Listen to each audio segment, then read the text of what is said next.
प्रेम से बोलिए आनंद कंद भगवान की जय। गुरुर ब्रह्मा गुरुर्विष्णु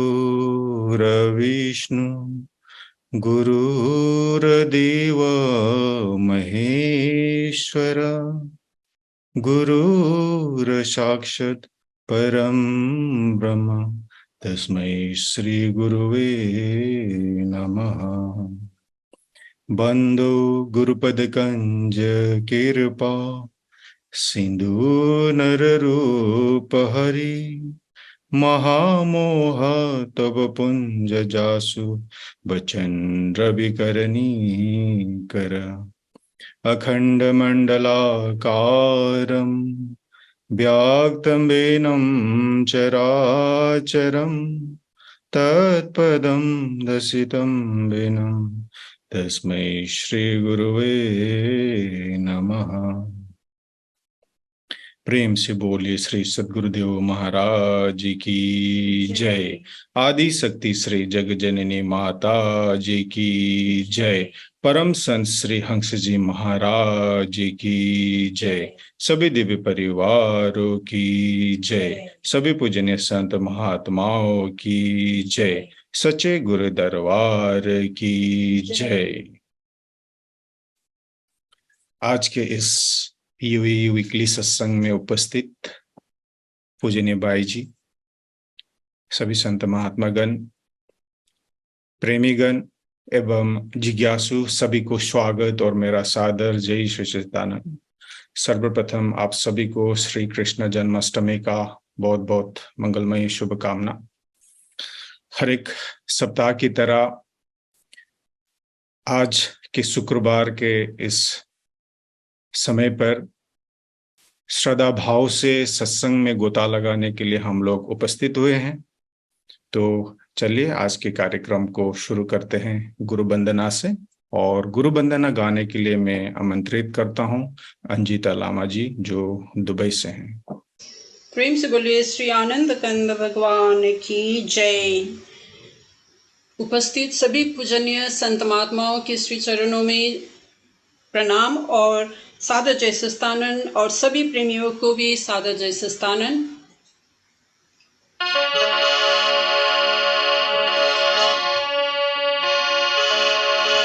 गुरुर्ब्रह्मा गुरुर्विष्णु गुरुर्देव महेश्वर गुरुर्साक्षात् परं ब्रह्म तस्मै श्री गुरुवे नमः।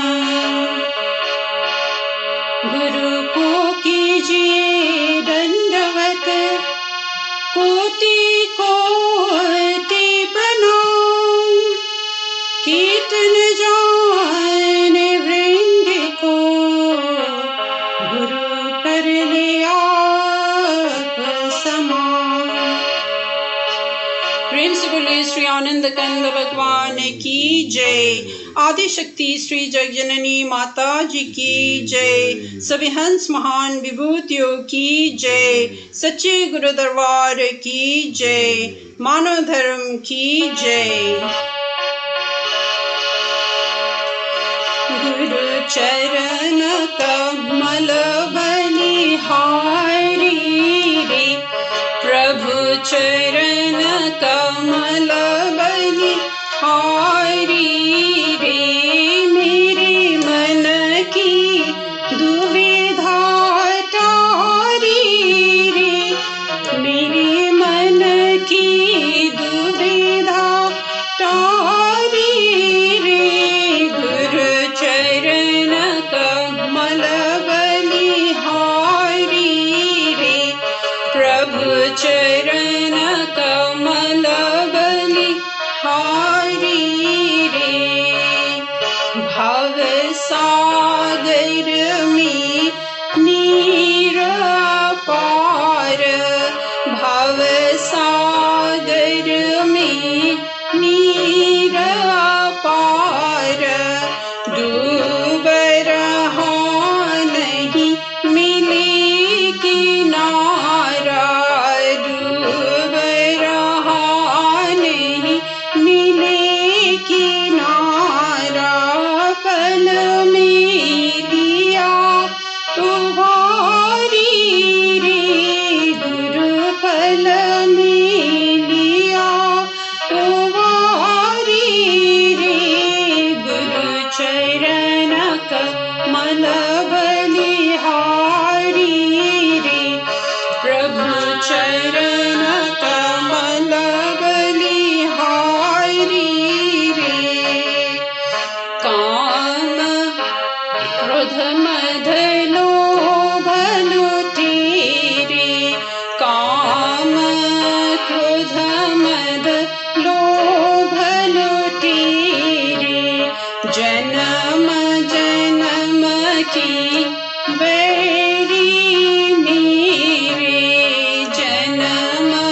सब दूर कराया। पूरन ब्रह्माइक दर्शाया। पूरन ब्रह्माइक दर्शाया। घट घट ज्योतनि हारी रे गुरु। घट घट ज्योतनि हारी रे गुरु। चरण कमल बलि हारी रे प्रभु। चरण कमल बलि हारी रे। युग युगत गुरु देव बताई। युग युगत गुरु देव बताई। ब्रह्मानंद शांति मन आई। ब्रह्मानंद शांति मन आई। मानुष देह सुधारी रे गुरु। मानुष देह सुधारी रे गुरु। चरण कमल बलि हारी रे प्रभु। चरण कमल बलि हारी रे। मेरे मन की दुविधा टारी रे। मेरे मन की दुविधा टारी रे गुरु। चरण कमल बलि हारी रे प्रभु। चरण कमल बलि हारी रे सतगुरु। चरण कमल बलि हारी रे। प्रेम से बोले श्री आनंद कंद भगवान की जय। प्रेम से बोलिए श्री कृष्ण कन्हैया लाल की जय। सद्गुरुदेव महाराज जी की जय। अंजिता जी को अति सुंदर गुरु वंदना प्रस्तुत करने के लिए बहुत बहुत धन्यवाद। हमारे 2 हफ्ते से हमारे भारत के विभिन्न प्रांतों का हमारे युवा भाई बहन का सत्संग विचार श्रवण करने का अवसर मिल रहा है, जो हमारे मिशन एजुकेशन, मिशन मेडिसिन में एक्टिवली सेवा दे रहे हैं। तो इसी क्रम में आज हमारे साथ जुड़ रहे हैं प्रणति, चेन्नई, तमिलनाडु, भारत से। मैं बहन को अनुरोध करता हूं अपना एक्सपीरियंस हमारे साथ शेयर करने के लिए। प्रेम से बोलिए श्री सद्गुरुदेव महाराज की जय। आदिशक्ति जगत जननी श्री माता जी की जय। हम शिवंश की जय। पूजनी बाई जी और सभी संत महात्माओं को सादर प्रणाम और सभी प्रेमी को सादर जय श्री सच्चिदानंद। आज मैं अपने विचार एंजॉय द प्रेजेंट टॉपिक के बारे में रखना चाहती हूँ। हम सब अपने जीवन में खुश रहना चाहते हैं और उसके लिए हम दिन रात बहुत मेहनत भी करते हैं। कुछ लोग सोचते हैं कि सच्ची खुशी हमें अच्छे खाने से मिलती है, तो कुछ लोग सोचते हैं कि अच्छे कपड़े पहनने से हमें अच्छी खुशी मिलती है। कुछ लोग सोचते हैं बड़ा मकान बनाने से अच्छी खुशी मिलती है, या और कुछ लोग सोचते हैं कि बहुत कमाने से या फिर कुछ अच्छा जॉब मिलेगा तो हमें अच्छी सच्ची खुशी मिलती है। इनसे खुशी तो जरूर मिलती है, पर ये सब टेम्पररी ही है। हमें परमानेंट पीस और हैप्पीनेस के लिए अपने अंदर ही देखना पड़ता है। हमें अपने अंदर ही उस सच्ची खुशी पा सकते। पुराने जमाने की बात है, एक राजा था। वो राजा एक जंगल में शिकार करने के लिए जाता। और एक मृग को शिकार करते करते जंगल के बहुत अंदर चले जाता है और अंधेरा हो जाता है, रास्ता भटक जाता है, कहीं पर मृग भी नहीं दिखाई देता। अ, बहुत बड़ा जंगल है और रात होते ही उसको जंगली जानवरों की तरह तरह के आवाजें सुनाई देना शुरू करती है और राजा को डर लगना शुरू हो। वो सोचता है कि कोई सुरक्षा जगह ढूंढ के उस जंगल में ही कैसा भी उस रात को गंवाने के लिए सोचता। वो थोड़ा आगे जाता है और उसको एक कुटिया दिखाई देती है। कुटिया के पास जाता है और राजा उस दरवाजे को खड़खड़ाता है। वो दरवाजों को खड़खड़ाता है पर ओपन करने के लिए कोई भी नहीं आता। दूसरी बार खड़खड़ाता है, कोई नहीं आता है। तीसरी बार राजा खुद ही उस दरवाजे को थोड़ा खोल के देखता है तो अंधेरा ही अंधेरा होता है।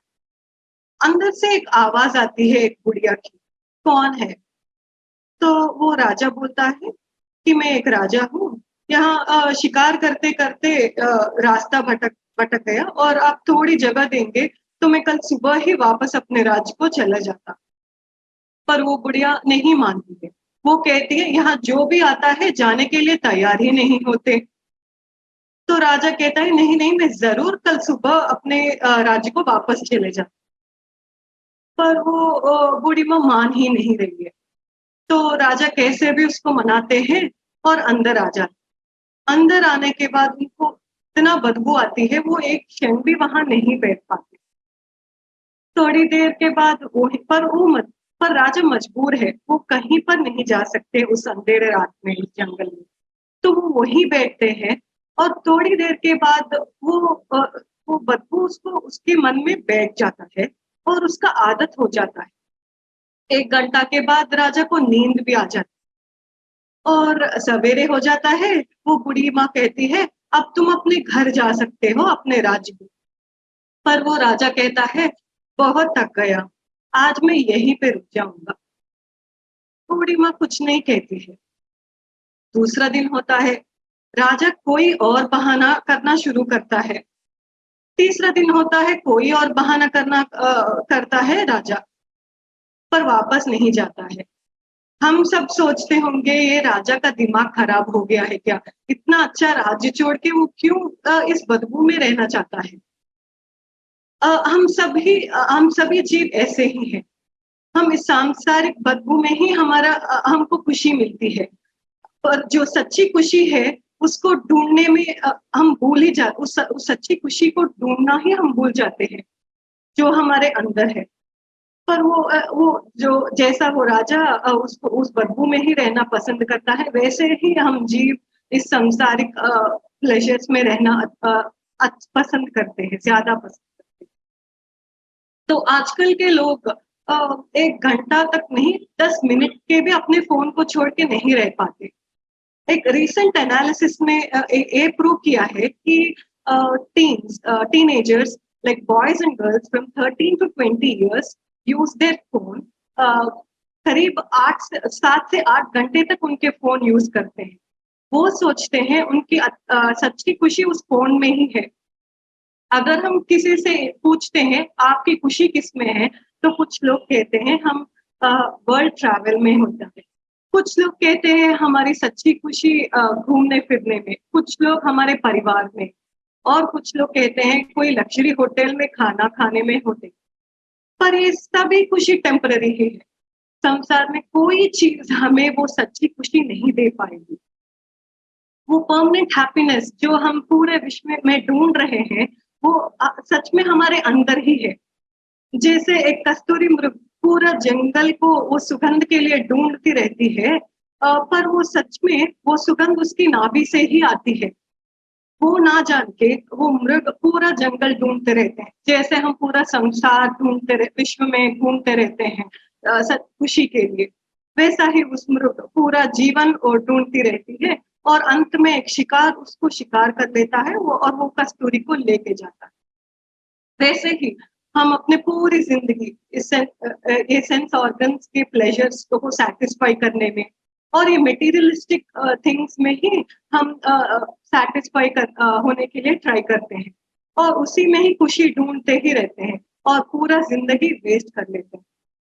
पर हम अब सच्ची खुशी होती एक जगह पर हम ढूंढते एक और जगह। जैसे कि एक बूढ़ी माँ होती है, वो एक सुई से सिलाई करती है। वो सुई जब गिर जाती है तो वो घर में ढूंढती रहती है। ढूंढते ढूंढते पूरी रात हो जाती है। और एक व्यक्ति जो घर के आगे से जाता है वो बोलता है, बूढ़ी माँ वो सुई कहाँ ढूंढ रहे हो तुम? उजाला में ढूंढो, अंधेरे में क्या मिलेगा तुम्हें? तो बूढ़ी माँ सोचती है, हाँ व्यक्ति तो ठीक ही कह रहा है। तो वो घर के आगे जाता है और एक स्ट्रीट लाइट के नीचे उस सुई को ढूंढने लगती है। उसी तरह एक लड़की जाती है और वो सोचती है कि उस बूढ़ी माँ की सहायता करेंगे। बूढ़ी माँ क्या हुई है, क्या ढूंढ रहे हो, पूछती। वो बूढ़ी माँ कहती है कि मेरी सुई गिर गई, थोड़ा मुझे ढूंढने में मदद करोगी? तो वो लड़की कहती है, हाँ मैं तुम्हारी मदद करूंगी। और वो भी ढूंढने लगती है और ढूंढते ढूंढते थोड़ी देर हो जाती है और उस लड़की को उसके घर जाना होता है जल्दी। तो वो पूछते हैं बूढ़ी माँ से, बूढ़ी माँ सुई कहाँ गिर गई है, जगह बताना, थोड़ा जल्दी ढूंढूंगी। तो वो बूढ़ी माँ कहती है, सुई तो मेरे घर में गिर गई है। तो वो लड़की कहती है, तो यहाँ क्यों ढूंढ रहे हो, घर में उजाला करके ढूंढो। ऐसा ही हम अपने खुशी को, सच्ची खुशी को हम सब पूरे संसार में ढूंढते हैं। पर वो सच्ची खुशी हम सबके अंदर में ही। ये बात हमें तब समझ में आता है जब हम एक आत्मज्ञानी गुरु के शरण में जाते हैं और उनकी सेवा करते हैं, उनके सत्संग सुनते हैं और उनसे ज्ञान प्राप्त करते हैं। उसके बाद जब हम अपने मन जो चलायमान है, जो इधर उधर भटकता रहता है, उस मन को जब हम उस नाम पर लगाकर ध्यान करते हैं तो वो धीरे धीरे उसकी चलायमान और उसकी स्पीड घटती है और धीरे धीरे हम उस सच्ची खुशी की एक्सपीरियंस होना शुरू होती है। तब तक हम उस खुशी के लिए हम ढूंढते ही रहते। पर जब हमें सच्चा गुरु मिलते हैं तो हम उस सर्च को हम वहीं पे अंत हो जाता है और हमें we start enjoying the present and we start focusing in the present and enjoying our life. Only then we can find the real peace and happiness. इस अमूल्य ज्ञान को हम अपने तक ही ना सीमित करें और अपने दोस्तों में और परिवार में प्रचार करें और इस जीवन को प्रेम से बोलिए, श्री सद्गुरुदेव महाराज की जय। Sorry if my Hindi is not so fluent and if I went wrong anywhere. Thank you for giving me this wonderful opportunity. Thank you one and all. जय श्री राम। प्रेम से बोलिए आनंद कंद भगवान की जय। वर्तमान को हम लोग कैसे खुशहाली से हम लोग जी सकते हैं, उसके बारे में हमारे गुरु बहन ने बहुत ही सुंदर ढंग में अपना विचार हमारे समक्ष रखा। आपका हिंदी बहुत ही अच्छा था, मेरे से भी अच्छा था। बहुत बहुत धन्यवाद आपको प्रणीता जी। अभी एक सुंदर भजन होगा। भजन के लिए मैं आमंत्रित करता हूँ हर्षिता मिश्रा जो लखनऊ से हैं। प्रेम से बोलिए सतगुरुदेव महाराज जी की जय। श्री आनंद कंद भगवान की जय। आदिशक्ति जगत जननी श्री माता जी की जय। पूजनीय संत महात्माओं की जय। तेरा सतचित आनंद रूप कोई कोई जाने रे। तेरा सतचित आनंद रूप कोई कोई जाने रे। कोई कोई जाने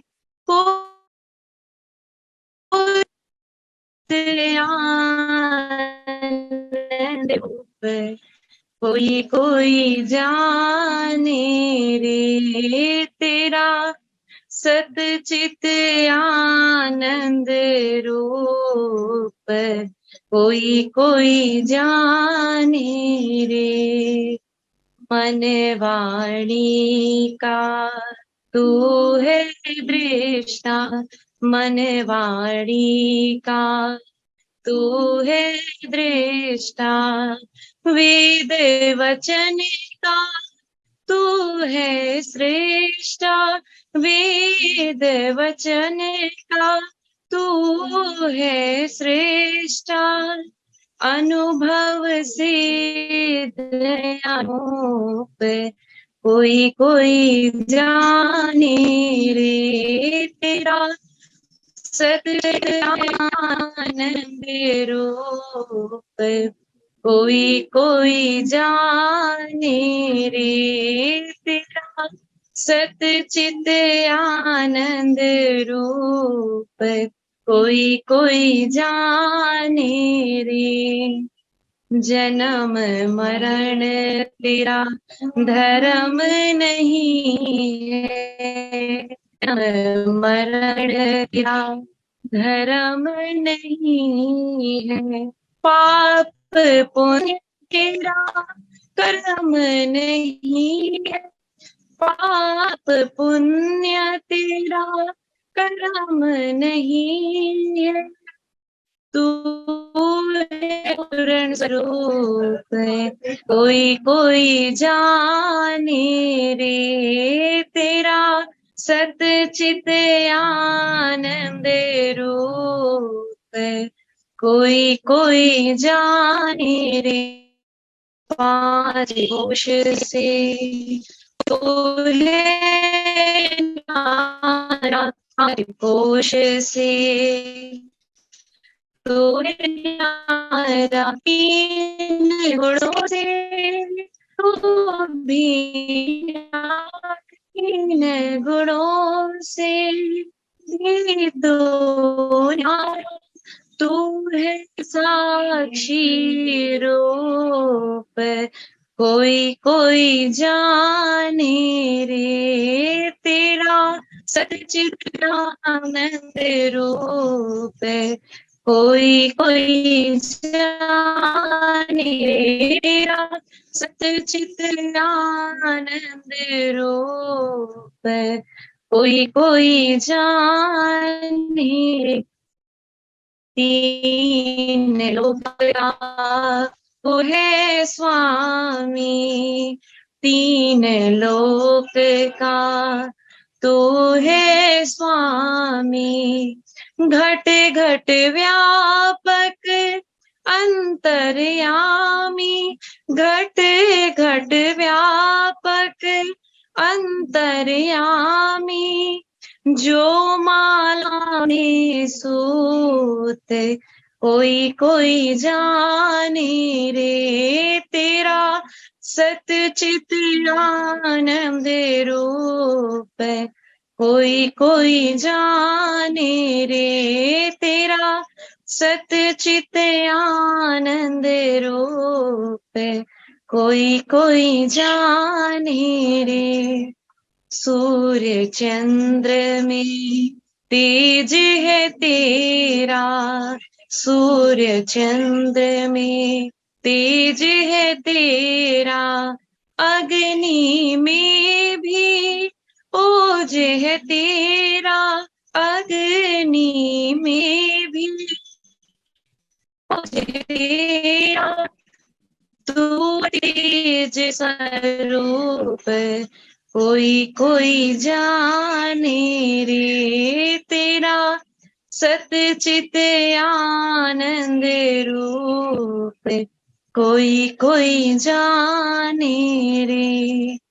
राजेश्वर निज रूप पहचाने, राजेश्वर निज रूप पहचाने, जीव ब्रह्म में भेद न जाने, जीव ब्रह्म में भेद न जाने, तू है ब्रह्म स्वरूप, कोई कोई जाने रे सतचित आनंद रूप, कोई कोई जाने रे कोई जाने, कोई जाने तेरा सतचित आनंद रूप, कोई जाने रे तेरा सतचित आनंद रूप, कोई जाने रे तेरा सतचित आनंद रूप, कोई जाने रे। प्रेम से बोली श्री सतगुरुदेव महाराज की जय। आदिशक्ति जगत जननी श्री माता जी की जय। पूजनीय संत महात्माओं की जय। प्रेम से बोले श्री सद्गुरुदेव महाराज की जय। हमारे गुरु बहन हर्षिता मिश्रा जी को अति सुंदर भजन प्रस्तुति के लिए बहुत बहुत धन्यवाद। चलिए अभी सत्संग होगा। सत्संग के लिए मैं आपको ले चलता हूँ सूरत, गुजरात। हमारे पूजनीय महात्मा अंगिराबाई जी को मैं अनुरोध करता हूँ अपना सत्संग विचार से हम सबको लाभान्वित करने के लिए। अखंड मंडलाकार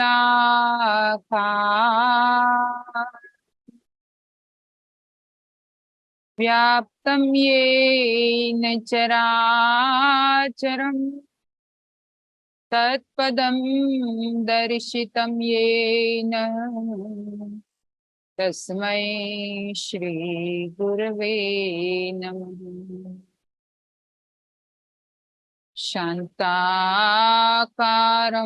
भुजगशयनं पद्मनाभं सुरेशं विश्वाधारं गगनसदृशं मेघवर्णं शुभांगं लक्ष्मीकान्तं कमलनयनं योगभिर्ध्यानगम्यं वन्दे विष्णु भवभयहरं सर्वलोकैकनाथं सच्चिदानन्दरूपाय विश्वोत्पत्त्यादिहेतवे तापत्रय विनाशाय श्रीकृष्णाय वयं नमः। श्रीकृष्णाय वयं नमः। बोली श्री सद्गुरुदेव महाराज की जय। आदिशक्ति जगत जननी श्री माता जी की जय। सत्य सनातन धर्म की जय।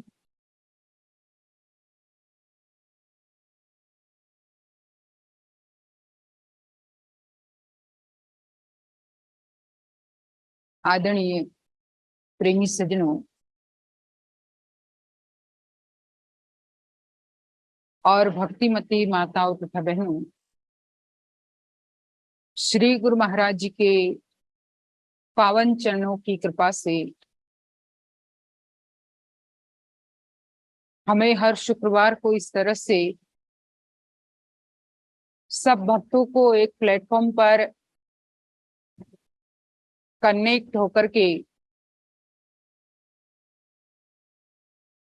बैठने का, सत्संग सुनने का, भजन सुनने का मौका मिलता है। और कल सभी लोगों ने बड़े ही हर्षोल्लास से पावन पर्व श्री कृष्ण जन्माष्टमी उसको सेलिब्रेट किया।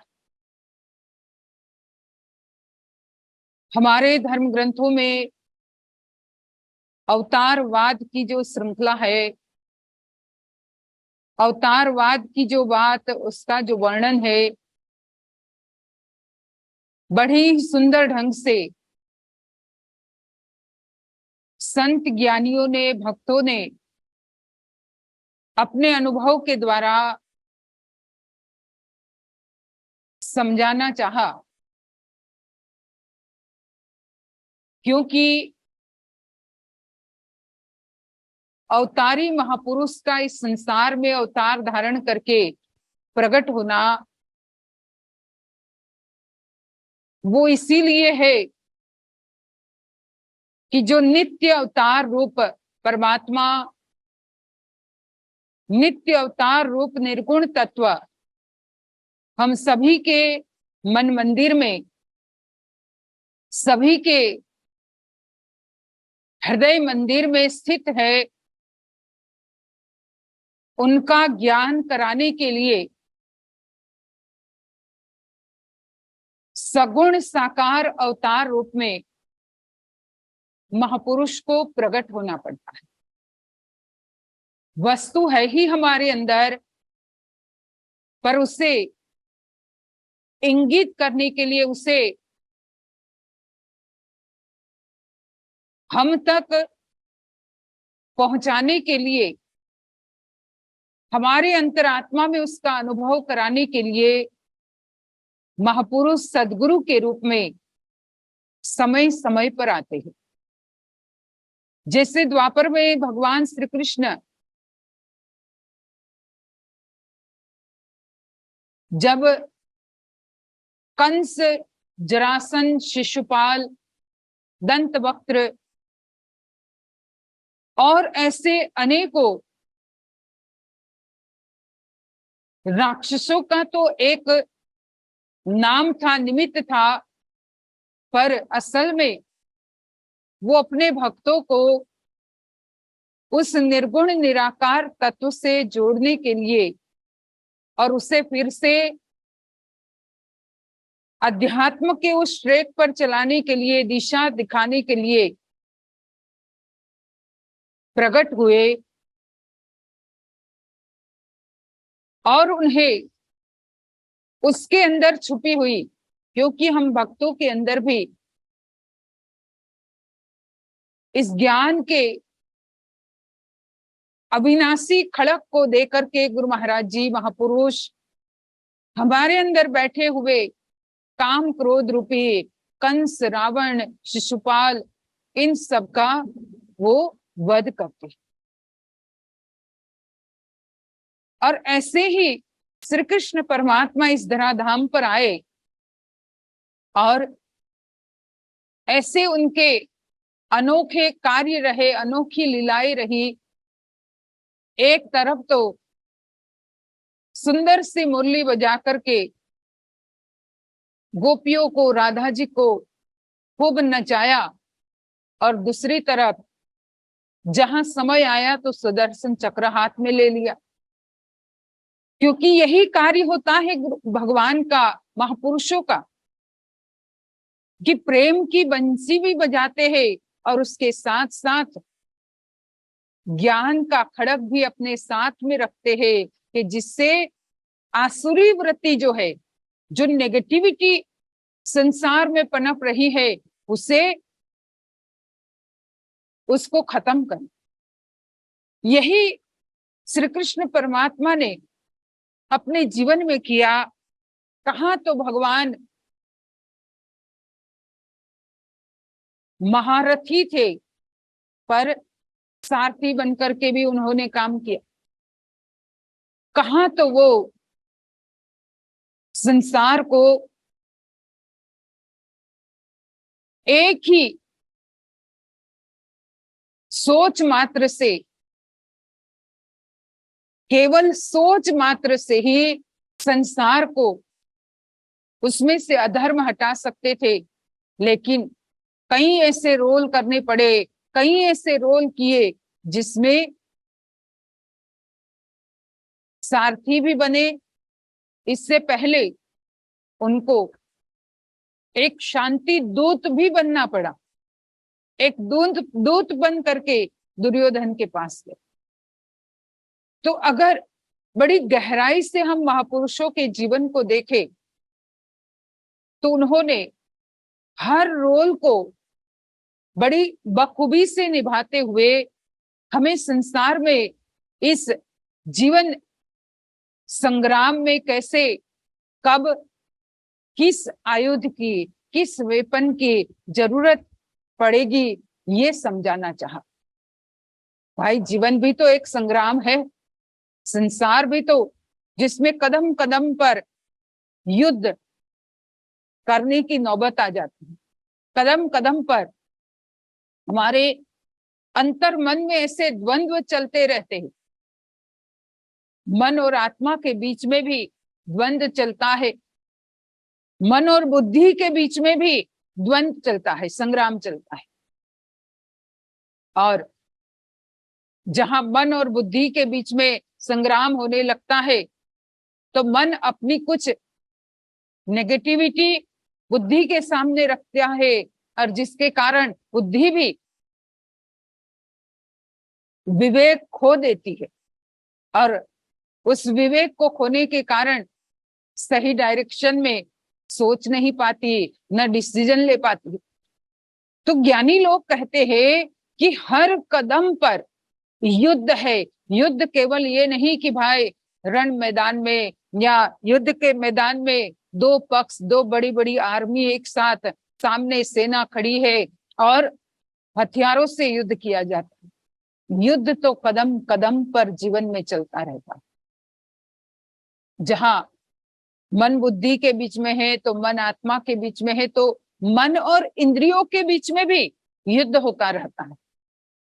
पर ऐसे में जो जीव पहले से ही उस युद्ध की तैयारी में है, उसे पता है कि कब कौन सा वेपन यूज करके किसे डाउन किया जाए। अगर मन और इंद्रियों के बीच में युद्ध चल रहा है तो उसमें मन को अपना पक्ष इतना मजबूत रखना होगा कि इंद्रियां भले कितनी ही छटपटाती रहे, इंद्रियां भले कितनी ही अपनी डिमांड, अपनी मांग मन के तरफ झुका दे, लेकिन अगर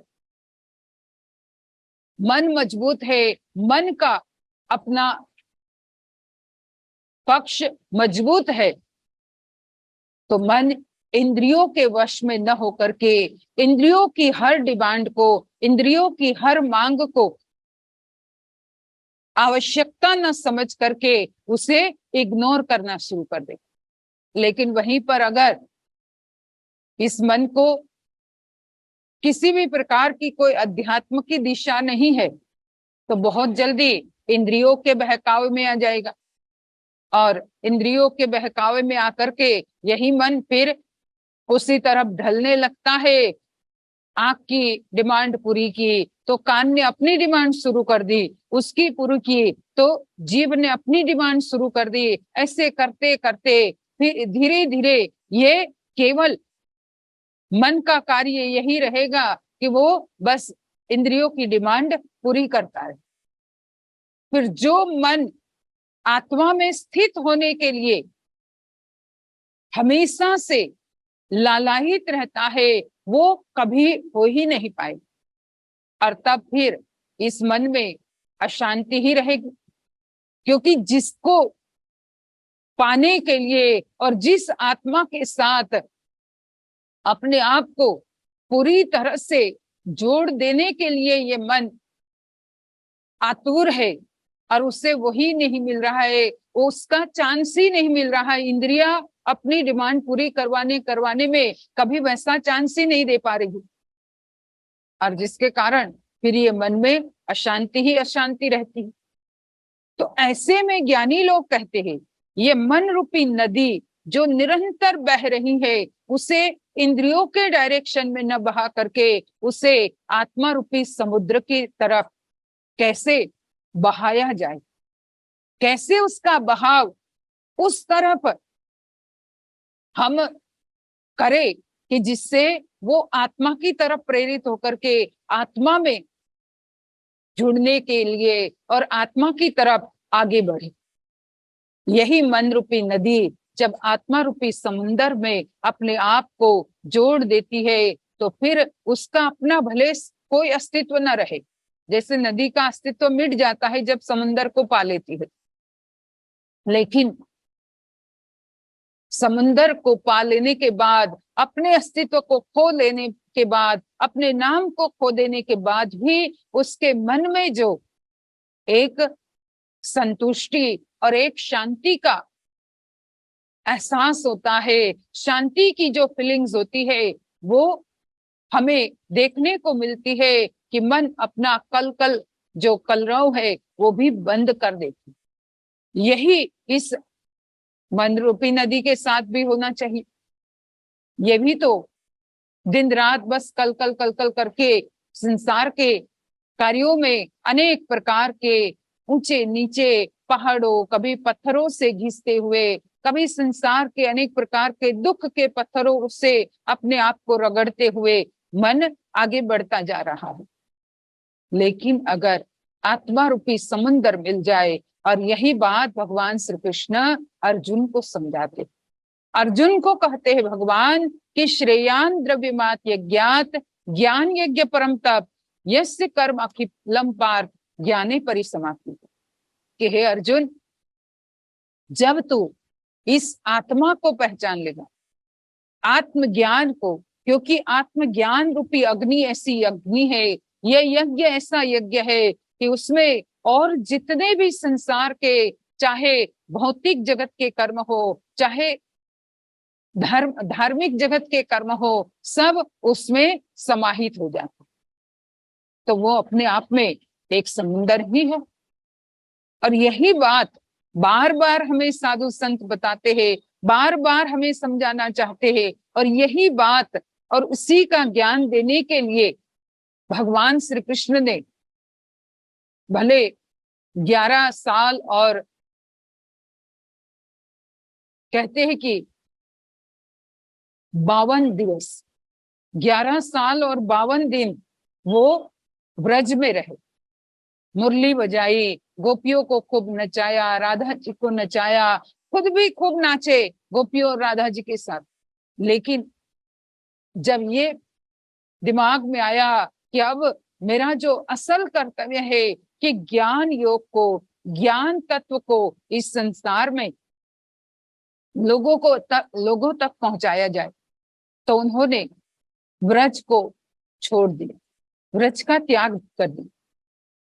उस समय गोपियां और राधा जी खूब रोते, खूब उन्हें रोकना चाहते, लेकिन भगवान कहते राधा जी को कि अब मेरा यहाँ का कार्य पूरा हुआ है, अब आगे का जो मैं असल कार्य करने इस संसार में आया हूं वो मुझे करना है। उसका मतलब ये नहीं था कि वो कंस को मारने के लिए आए थे, वो आए थे जो अज्ञानी जीव है उनके हृदय में ज्ञान का दीपक जलाने के लिए। अवतरण महापुरुषों का इसीलिए होता है, कितनी बार हम यही बात गाते हैं, आते हैं जग में महापुरुष सोए हुए जीव जगाने, भवसागर पार लगाने, भवसागर पार लगाने। जन्मों से बिछुड़ी रूहों को मालिक के संग मिलाते, मालिक के संग मिलाते। कष्ट अनेक सह करके भी जीवों के कष्ट मिटाते, जीवों के कष्ट मिटाते। रक्षा करते हैं भक्तों की उसे सुखी शांत बनाने, भवसागर पार लगाने, भवसागर पार लगाने। कहा आते हैं जग में महापुरुष सोए हुए जीव जगाने, सोए जीव को जगाने के लिए महापुरुष इस धराधाम पर आते। और कहा कि अनेक जन्मों से जो जीव सोया हुआ था, जो जीव अज्ञानता के अंधकार में खुद को भूल करके माया की छाया को ही अपना असल रूप समझ रहा था, उसी को महापुरुष फिर से जगा करके उसकी अंतरात्मा में, उसकी रूह में परमात्मा की जन्मों से बिछुड़ी रूहों को मालिक के संग मिला। जो जन्म जन्म से रूह बिछड़ी हुई है उस परम शक्ति से, उस परब्रह्म तत्व से जो रूह बिछड़ी हुई है, उस रूह को फिर से परब्रह्म तत्व के साथ जोड़ने के लिए महापुरुषों का अवतरण होता है। तो राधा जी को भगवान श्री कृष्ण यही कहते हैं कि हे राधा, अब मेरा वो कार्य मुझे पूरा करना है। और उसके लिए सबसे पहले ये जो बीच बीच में अनेक प्रकार के राक्षस आ रहे हैं, क्योंकि भाई अगर खेत में बीज बोना है, खेत में हमें सीड डालना है, तो सीड को डालने से पहले जो खेत में वीड्स है उसे हमें हटाना होगा, उसे क्लीन करना होगा, उसे लेवल में करना होगा, उसे साफ करना होगा। तो भगवान भी, श्री कृष्ण परमात्मा भी उस अध्यात्म के बीज बोने के लिए जब ब्रज छोड़ करके इधर की तरफ आने लगे, तो बीच में कंस रूपी वीड था, कंस रूपी ये कचरा था, तो चाहे काल यवन रूपी कचरा था, और भी अनेकों थे, उसे वो हटाते हुए चलते जा रहे थे। और जैसे जैसे हटते गए, और तब एक समय आया कि कुरुक्षेत्र के मैदान में उन्होंने अर्जुन को वो ज्ञान का बीज अर्जुन के हृदय रूपी खेत में इस तरह से बो दिया कि जिसको बोने के बाद और एक बार उस खेत में वो बीज बो लिया, तो अर्जुन के अंतरात्मा में भी इतना अनुभव होता है। अर्जुन भगवान को कहता है कि अब मैं आपको पहचान गया हूं, अब मैं समझ गया हूं कि आप कौन हो। कहने का अर्थ कि महापुरुष इस अध्यात्म तत्व की अनुभूति जीवों को कराने के लिए ही इस धराधाम पर आते हैं। हम तो खाली बस उनको उनका जन्मदिन मना लेते हैं, उनका झूला दिया तो मटकी फोड़ दी, कहते कि भाई उन्होंने भी मटकी फोड़ी थी, हम भी मटकी फोड़ करके सोचते हैं कि जन्मदिन हो गया, जन्माष्टमी हो गई। हमारे मटकी फोड़ने से कुछ नहीं होगा। भगवान श्री कृष्ण मटकी फोड़ते थे गोपियों की, क्योंकि मटकी जो है माथे पे गोपियां रख करके जाती थी, वो उनके अहंकार का प्रतीक था। उसमें जो मक्खन रहता था, माना जाता है कि गोपियां पहले जो ब्रज से मक्खन जाता था मथुरा सारा चला जाता था, और मथुरा का राजा कंस हमेशा कहते हैं कि ब्रज का मक्खन सबसे अच्छा आता है। तो गोपियां बड़ी अहंकारी थी कि हमारा मक्खन मथुरा जाता है और मथुरा के राजा कंस को हमारा यहाँ का मक्खन बहुत अच्छा लगता है। तो उनके अहंकार को तोड़ने के लिए उनकी मटकियां भी वो फोड़ते थे और मक्खन भी वो चुरा चुरा के खा जाते थे। तो कहने का मतलब प्रतीक है मटकी फोड़ना, वो अहंकार को फोड़ना। भक्त के, जीव के अहंकार को सबसे पहले महापुरुष तोड़ते हैं, क्योंकि ये अगर है तो व्यक्ति झुक ही नहीं पाएगा। अहंकार ये हमारे सिर का प्रतीक है, ये जब तक है अंदर तब तक व्यक्ति झुक नहीं पाएगा। पर हम तो सोचते हैं कि हमने मटकी फोड़ी, किसी ने कृष्ण का ड्रेस पहन लिया और मटकी फोड़ी, खुद को अगर सोचने लगे कि मैं ही कृष्ण हूं, तो ऐसे कोई कृष्ण बनता नहीं, बन पाएगा। कृष्ण बना नहीं जाता, कृष्ण तो प्रकट होते, कृष्ण तो होते ही है भाई। भगवान कोई बना थोड़ी न जाता है, भगवान तो स्वयं होते, कृष्ण परमात्मा तो स्वयं थे। पर ठीक है, हमने थोड़ा सा नाटक कर दिया, थोड़ा सा हमने मनोरंजन खुद को भी कर लिया, आसपास के लोगों को भी करा दिया। हम सोचते हैं कि इसी से हम खुश हैं। ठीक है, ये भी किया, पर उससे एक स्टेप और थोड़ा आगे बढ़ करके जो कृष्ण परमात्मा ने सत्य और परब्रह्म तत्व की, जिसके बारे में अभी भजन में गाया कि तेरा सच्चित आनंद रूप कोई कोई जाने रे, कोई कोई जानता है उसे। 5 कोस से तू है न्यारा, 3 गुणों से भी न्यारा, 5 तत्वों से तो न्यारे ही है वो, और 3 गुणों से भी न्यारे है वो, उससे अलग ही है। अष्टदल, ये अष्टदल कमल का चरखा जिसे कहते हैं हम, ये 8 कोसों से बना हुआ चरखा, ये जो शरीर है, ये जो मशीन है, पर महापुरुष इन 8 से ऊपर होते हैं। अष्टधा प्रकृति से वो ऊपर होते हैं, और ऊपर रहते हुए भी वो हर प्रकार के कर्म इसलिए करते हैं कि जिससे आने वाला समाज या उनको जो भी उनके आसपास है वो जो देखता है वो उनका आचरण करे। लेकिन हम सोचने लग जाते हैं कि भाई वो तो हमारे ही जैसे थे, हम भी वैसा ही करें।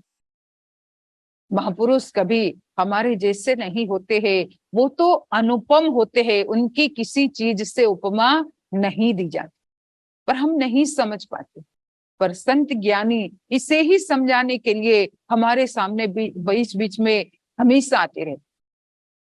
और जो नहीं समझ पाता, नहीं समझने वाले, तो हम कितनी बार सुनते, ब्रह्मा जी की बात सुनते हैं कि श्री कृष्ण परमात्मा गोप ग्वालों के साथ खेलते थे, कभी गेंद गिर जाती थी तो रोते भी थे। ये सब देख करके ब्रह्मा जी को लगा कि ये कैसा ब्रह्म है, ये कैसे भगवान है, कि भगवान रोते भी है, भगवान चोरी भी करते, मक्खन चोरी कर करके खाते, और अपने दोस्तों को भी चुराने की कला सिखाते, उनको भी साथ में ले जा करके वो सिखाते। तो ये कैसे भगवान हो सकते? तो परमपिता ब्रह्मा स्वयं वो नहीं समझ पाए उनको, और उन्होंने क्या किया, जितने गोप थे, जितने उनके ग्वाले थे, उनके दोस्त भगवान श्री कृष्ण के, उनको एक बार चुरा करके ले जाते हैं। कहते कि एक गुफा में उनको छुपा देते।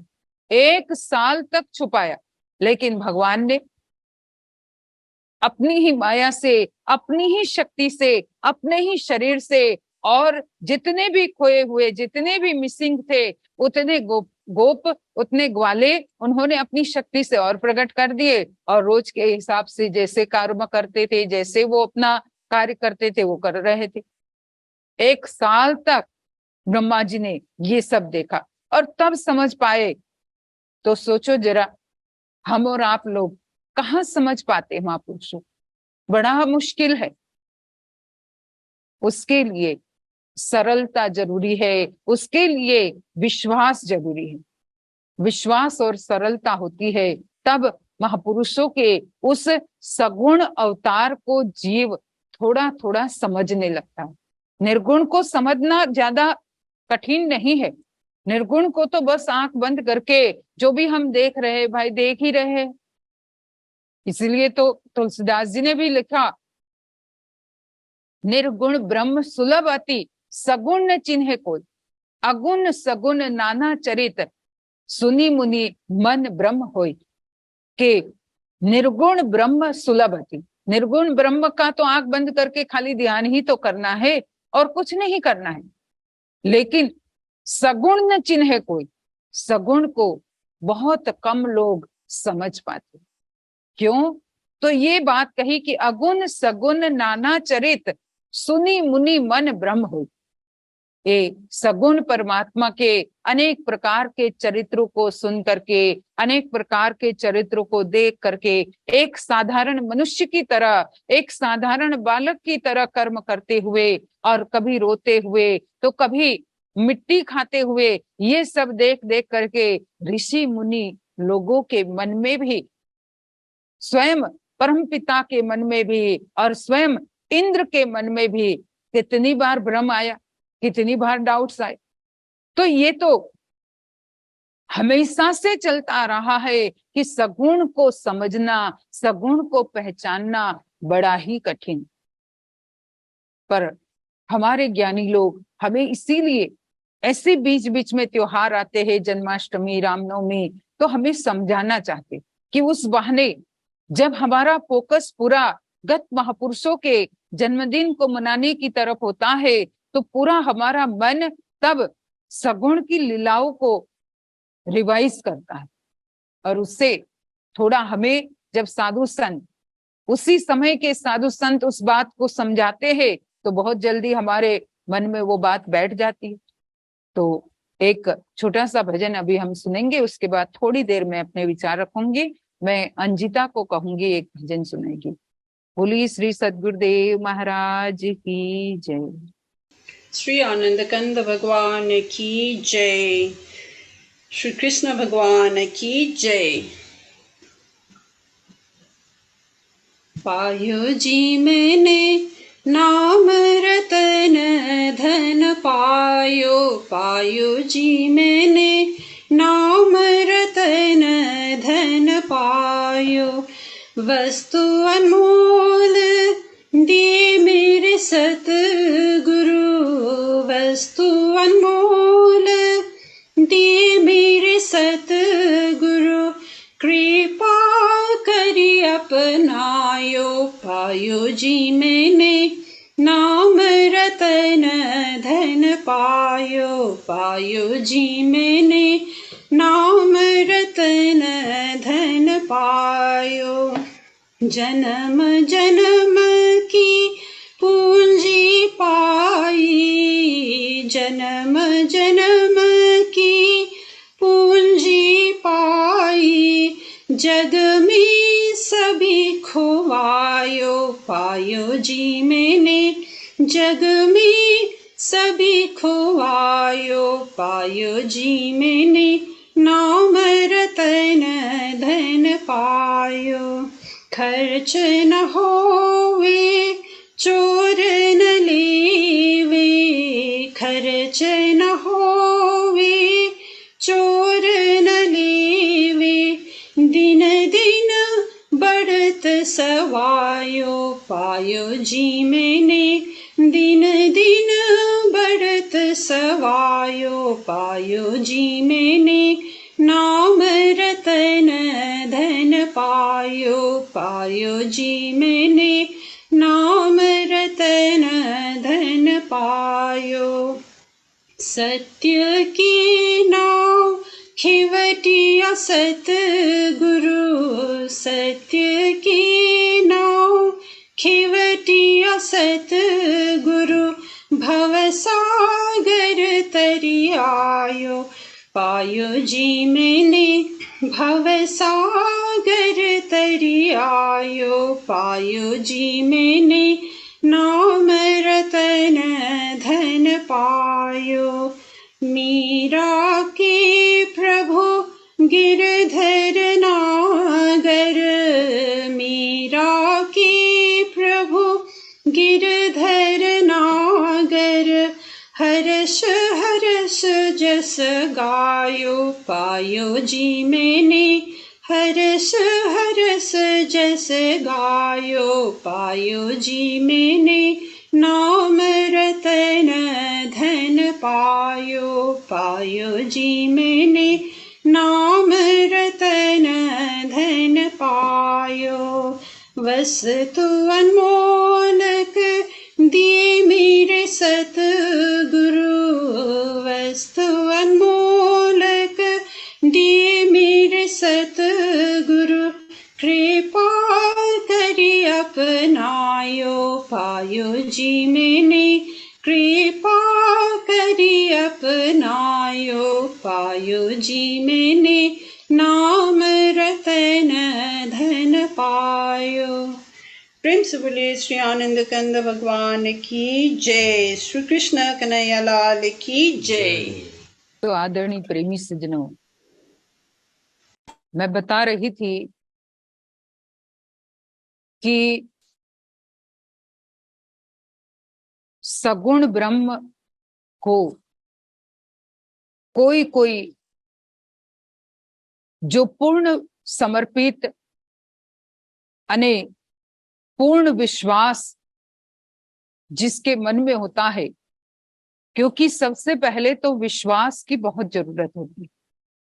जहां विश्वास है तो आपके मन में कभी भी कोई भी डाउट नहीं आएगा। और उस विश्वास को कायम रखने के लिए ही गीता में हम सुनते हैं कि भगवान श्री कृष्ण सबसे पहले काफी लंबा सत्संग अर्जुन को सुना कि जिससे उसका विश्वास ऐसा गहरा पक्का हो जाए कि उसके बाद फिर वो मेरे स्वरूप को सगुण और निर्गुण दोनों को ही भली भांति समझ पाए। उस विश्वास को कायम रखने के लिए श्री कृष्ण परमात्मा ने कई ऐसी बात कही जहां उन्होंने कर्म की महिमा गाई तो ज्ञान की भी महिमा गाई, जहां भक्ति की महिमा गाई तो वहीं पे उन्होंने त्याग की भी महिमा गाई। तो जब ऐसे विरोधाभासी वर्ड्स जब यूज करने लगे कर्म की, ज्ञान की, तब अर्जुन को जैसे जैसे क्वेश्चन होते गए और उन क्वेश्चनों से जब उनके मन में जो भी डाउट्स थे वो भगवान श्री कृष्ण के सामने आए तो भगवान ने उसी तरह से उन्हें एक एक करके हर डाउट्स को, हर क्वेश्चन को बड़ी सुंदरता से उत्तर दिए। और जब उन उत्तरों को उसने पा लिया अर्थात पूरी तरह से पूर्ण विश्वास श्री कृष्ण परमात्मा के प्रति हो गया कि अब यहाँ के सिवा और इनके सिवा मुझे कोई मेरा अपना जो सच्चित आनंद स्वरूप है उसकी अनुभूति या उसका ज्ञान नहीं दे सकते। और तब उनका जो गहरा विश्वास श्री कृष्ण प्रभु से हो गया, उसके बाद हम सभी लोग देखते हैं कि कई ऐसे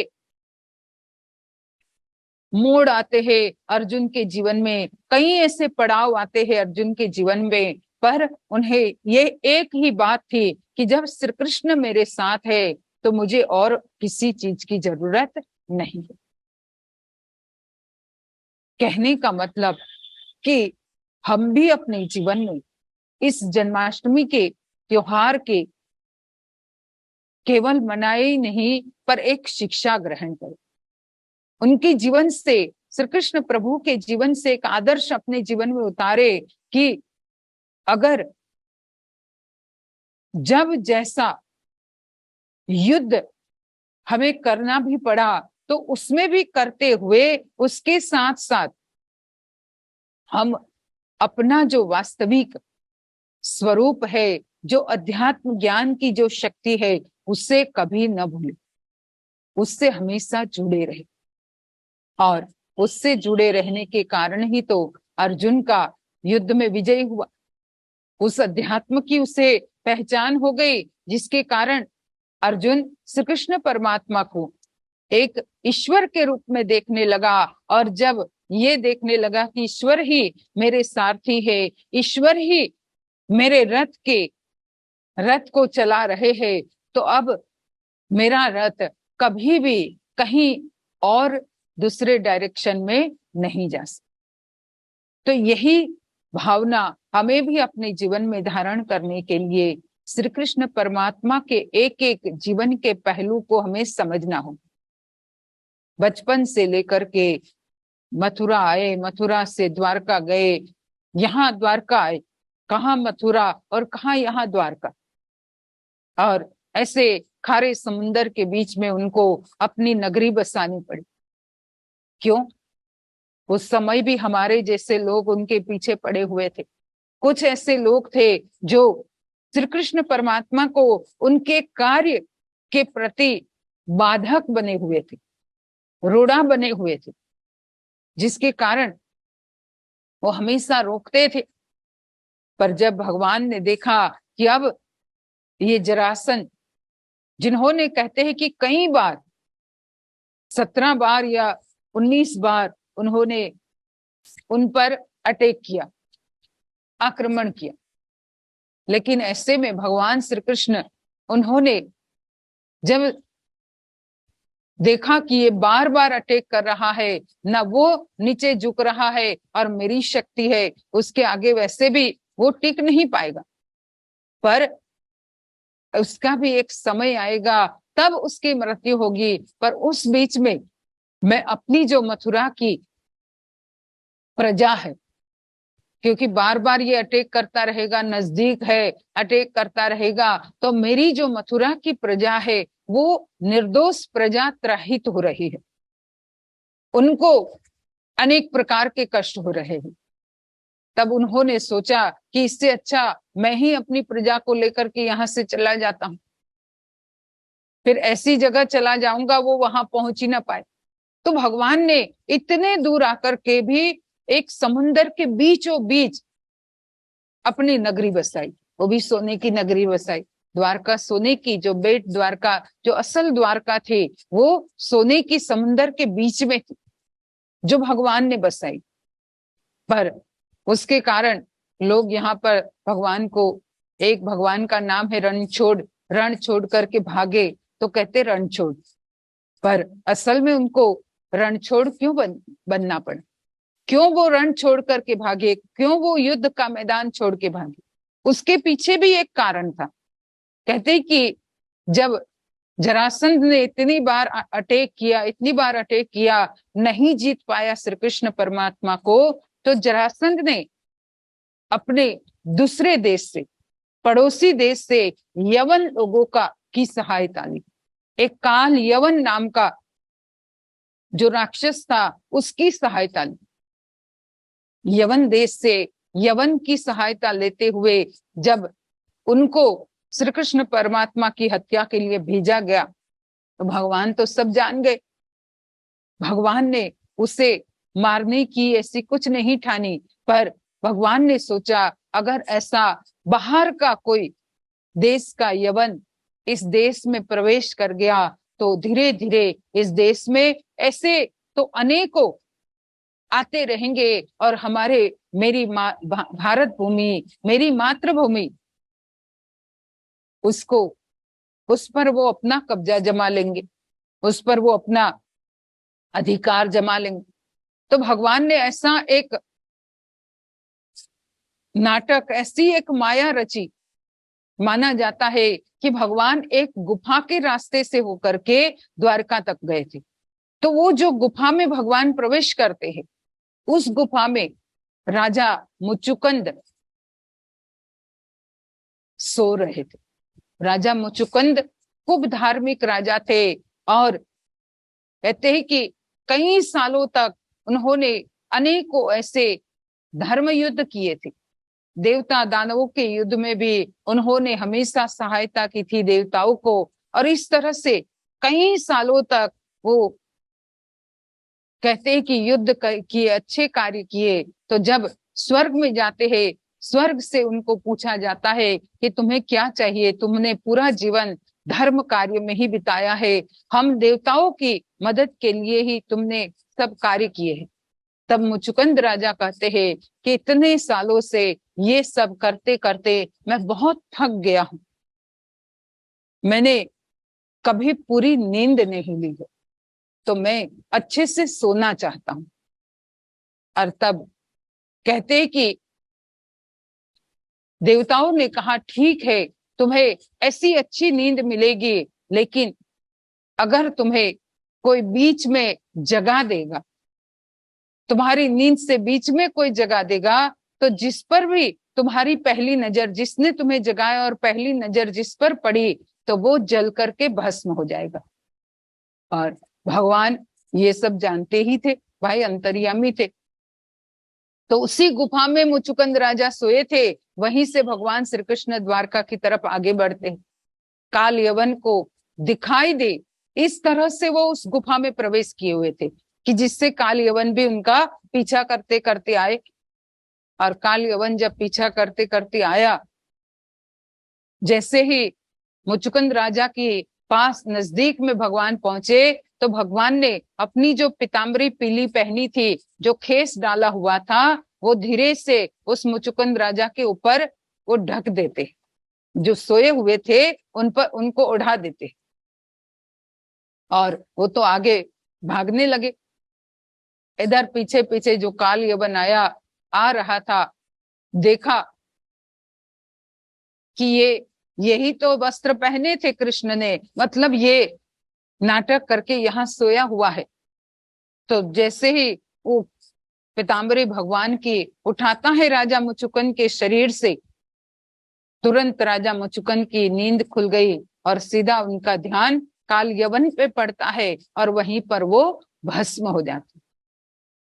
तो भगवान को इस तरह से ऐसे भागना क्यों पड़ा? क्योंकि वो चाहते थे कि मेरी मातृभूमि पर किसी और देश के ऐसे यवन आक्रमणकारियों की नजर न पड़े, क्योंकि महापुरुष अपनी मातृभूमि पर बहुत ही गर्व करते हैं। हम प्रभु राम की भी बात सुनते हैं कि लक्ष्मण जी ने कहा कि अब तो रावण मर गया, अब लंका हम ले लेते हैं, अब लंका पर हमारा राज्य हो। तब भगवान कहते कि नहीं प्रभु, भगवान कहते कि नहीं लक्ष्मण,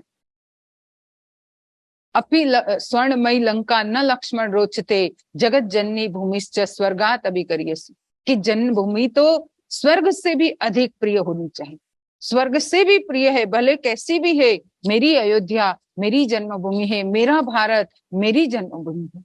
तो यहाँ पर ये बात प्रभु श्री कृष्ण भी उस काल यवन को इस तरह से उस गुफा में ले जाते हुए और खुद भले रणछोड़ नाम उन्होंने स्वीकार कर लिया कि भले मुझे लोग रण छोड़ कहे कि रण छोड़ करके भाग गया, मुझे एक बार रण छोड़ कहेंगे, मुझे उससे कोई फर्क नहीं पड़ता, पर मेरे इस धरती पर ऐसा कोई जीव न हो कि जो अपने पांव पसारते पसारते मेरी धरती को ही समाप्त कर दे। तो महापुरुषों की हर लीला के पीछे, हर कर्म के पीछे ऐसा कोई गहरा ज्ञान होता है, ऐसी कोई गहरी शिक्षा होती है। हम भी अगर इन सब बातों को देखें और खाली ये नहीं कि झूला झूला दिया और कृष्ण के कुछ भजन गा लिए, हम सोचे कि हो गया, नहीं, उनकी शिक्षा को अपने जीवन में ग्रहण करना ये हमारा कर्तव्य बनता है। और इसीलिए ही हमें ये जन्माष्टमी का पावन पर्व भी सेलिब्रेट करने का मौका मिला। इसी तरह से हम भी यही हमेशा प्रार्थना करें कि प्रभु श्री कृष्ण परमात्मा हमारे ऊपर हमेशा इसी तरह से ऐसी ज्ञान की वर्षा करते रहे और उनके बताए हुए मार्ग पर हम हमेशा आगे बढ़े। इसी तरह से आज गुरु महाराज जी भी वही मार्ग बता रहे हैं। गुरु महाराज जी का जीवन देखो, अपनी मातृभूमि के प्रति, अपनी भारत भूमि के प्रति कितना, वैसे सारा देश सारा विश्व उनका है, लेकिन मातृभूमि जिसे जननी जगत जननी भूमिश्च, जन्मभूमि जगत जननी की समान होती है, और ऐसी भूमि के लिए गुरु महाराज जी भी कितना अपना सब कुछ रात दिन दौड़ते रहते हैं, कितना प्रयास करते रहते, कितने अनेक प्रकार के संकटों को सह करके भी दौड़ते रहते हैं। तो हमें ये सब चीजें अपने जीवन में देखते हुए सगुण महापुरुष की लीला को समझने के लिए निर्गुण का ध्यान करना पड़ेगा, और निर्गुण का ध्यान करते करते ही धीरे धीरे सगुण की समझ आने लगेगी। उसके साथ साथ हमारा विश्वास ज्ञान के प्रति हमेशा गहरा होना चाहिए। तो इतना कहते हुए मैं अपने विचारों को विराम देती हूँ, और आप सभी लोगों ने शांति से सत्संग सुना, बहुत बहुत धन्यवाद। इसी तरह से हर शुक्रवार को सत्संग होता है, जरूर से सुने और अपने जीवन को सफल और सार्थक बनाए। बोलिए श्री सद्गुरुदेव महाराज जी की जय। आदि शक्ति जगत जननी श्री माता जी की जय। प्रेम से बोलिए श्री सद्गुरुदेव महाराज जी की जय। हमारे पूजनीय महात्मा गिराबाई जी को अति मार्मिक सत्संग विचार से हम सबको लाभान्वित करने के लिए बहुत बहुत धन्यवाद। हमारे गुरु बहन प्रणीति को भी बहुत बहुत धन्यवाद, हर्षिता बहन को भी बहुत बहुत धन्यवाद, और अंजिता जी को भी बहुत बहुत धन्यवाद। और आज के इस कार्यक्रम में देश विदेश से जितने भी महानुभाव जुड़े हुए हैं, आप सभी को भी बहुत बहुत आभार और धन्यवाद। हमारा ये यूई वीकली सत्संग every Friday Dubai time 8 PM to 9:15 PM तक होता है। और जिस लिंक को आपने यूज करके आज इस कार्यक्रम का लाइव श्रवण कर रहे हैं, सेम लिंक एवरी वीक होता है। तो आप इस लिंक को अपने इष्ट मित्र, अपने दोस्त को भी आप लोग शेयर कर सकते हैं नेक्स्ट वीक के लिए। तो आज के कार्यक्रम हम लोग यहीं पर समाप्त करते हैं। और एक और जानकारी, ये जो वीकली सत्संग है इसका रिकॉर्डेड जो सत्संग है, वीडियो है, वो हमारे वीकली सत्संग यूट्यूब चैनल पर भी अपलोड होता है। तो उसमें भी जाके आप लोग देख सकते हैं। अगर किसी कारणवश ये जूम लाइव देख नहीं पाए तो आप लोग रिकॉर्डेड सत्संग भी देख सकते हैं वीकली सत्संग में। तो आज के कार्यक्रम यहीं पर समाप्त करते हैं छोटी सी प्रार्थना से। और मैं बाई जी को अनुरोध करता हूँ प्रार्थना के लिए। त्वमेव माता च पिता त्वमेव त्वमेव बन्धुश्च सखा त्वमेव त्वमेव विद्या द्रविणं त्वमेव त्वमेव सर्वं मम देव देव त्वमेव सर्वं मम देव देव त्वमेव सर्वं गुरुदेव देव भक्तिदान मोहि दीजिए गुरुदेवन के देव और नहीं कछ चाहिए निश दिन चरणन से बार बार वर मांग हूँ हर्ष देहु श्री रंग पद सरोज अन पायनी भक्ति सदा सत्संग आज भी आपका आश्रा कल भी आपकी आश घड़ी घड़ी माशरा शरण पड़ा है दास। हे मेरे नाथ, आप अपनी सुधामयी सर्व समर्थ पतित पावनी अहेतु की कृपा से मानव मात्र के हृदय में विश्व बंधुत्व एवं विश्व शांति की उदार भावनाओं को जागृत करें, जिससे वे सुख दुख के बंधन से मुक्त हो, आपके पवित्र प्रेम का आस्वादन कर कृतकृत्य हो जाए, धन्य धन्य हो जाए। बोलिए श्री सद्गुरुदेव महाराज की जय। आदिशक्ति जगत जननी श्री माता जी की जय। परमाराध्य श्री अमृता माता जी की जय। श्री कृष्ण कन्हैया लाल की जय। सभी महान दिव्य विभूतियों की जय। सांचे दरबार की जय। सत्य सनातन धर्म की जय। थोड़ी देर सभी लोग नाम का स्मरण करें।